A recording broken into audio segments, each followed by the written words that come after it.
Medical కాలేజీల ప్రైవేటీకరణ, విద్యారంగ సమస్యల పరిష్కారం కోసం రాయలసీమ విద్యార్థి సంఘాలు రోడ్డెక్కాయి. నంద్యాలలోని పద్మావతి నగర్ వద్ద జ్యోతిరావు పూలే విగ్రహం ఎదుట ధర్నా చేపట్టారు. సీఎం కొడుకు నారా లోకేష్ కు విద్యాశాఖ అప్పగిస్తే విద్యార్థుల జీవితాలతో ఆడుకుంటున్నారని మండిపడ్డారు.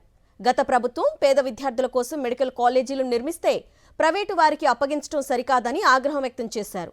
విద్యార్థుల సమస్యలు పరిష్కరించకపోతే ఆమరణ నిరాహార దీక్షకు దిగుతామని హెచ్చరించారు. అవసరమైతే రాష్ట్ర వ్యాప్త బంద్కు కూడా పిలుపునిస్తామన్నారు విద్యార్థి సంఘ నేతలు. ప్రభుత్వంలో మనమంతా ఉచితంగా విద్య చదువుకోవచ్చు, మనమంతా ఉచితంగా విద్య చదువుకోవద్దా? వైద్య విద్య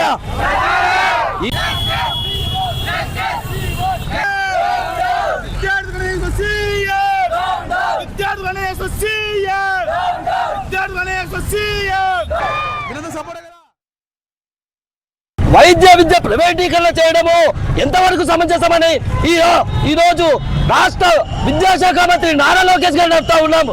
ఈ రోజు ఏదో ప్రభుత్వం గత ప్రభుత్వం ఏర్పాటు చేసింది, ఆ ప్రభుత్వం ఎక్కడికో క్రెడిట్ పోతాడన్న ఉద్దేశంతో మీరు ఈ విధంగా విద్యార్థుల బతుకులు నాశనం చేయడం విధంగా కర్తవ్యంతో ఉన్నాం. ఈరోజు రాష్ట్ర ముఖ్యమైనటువంటి చంద్రబాబు నాయుడు గారు ఆయన సొంత కొడుకు ఇచ్చినటువంటి విద్యాశాఖను ఈ రోజు మెడికల్ కళాశాలల ప్రైవేటీకరణ అని చెప్పి మీరు ఈ రోజు చేయడం వల్ల ఎంతో మంది పేద విద్యార్థులు వారి యొక్క జీవితాన్ని పోగొట్టుకోవాల్సిన అవసరం అవుతుంది.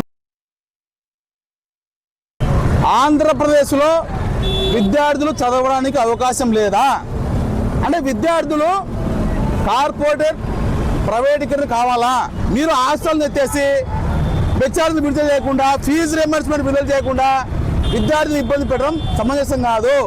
మీరు తక్షణమే ఇప్పటికైనా మొత్తం రాష్ట్ర వ్యాప్తంగా పెండింగ్ ఉన్నటువంటి ఫీజు రియంబర్స్మెంట్, స్కాలర్షిప్స్, అదేవిధంగా పెండింగ్లో ఉన్నటువంటి hostel SC ST BC hostel mess బిల్లులు విడుదల చేయాలి. అదేవిధంగా రాష్ట్ర వ్యాప్తంగా 274 హాస్టల్ మీరు మూసివేసినారు, అవి కూడా మీరు తిరిగి తెరచాలా. ఈ సమస్యను వారం 10 రోజుల లోపల పరిష్కరించకపోతే ఆమరణ దీక్ష దిగుతాం.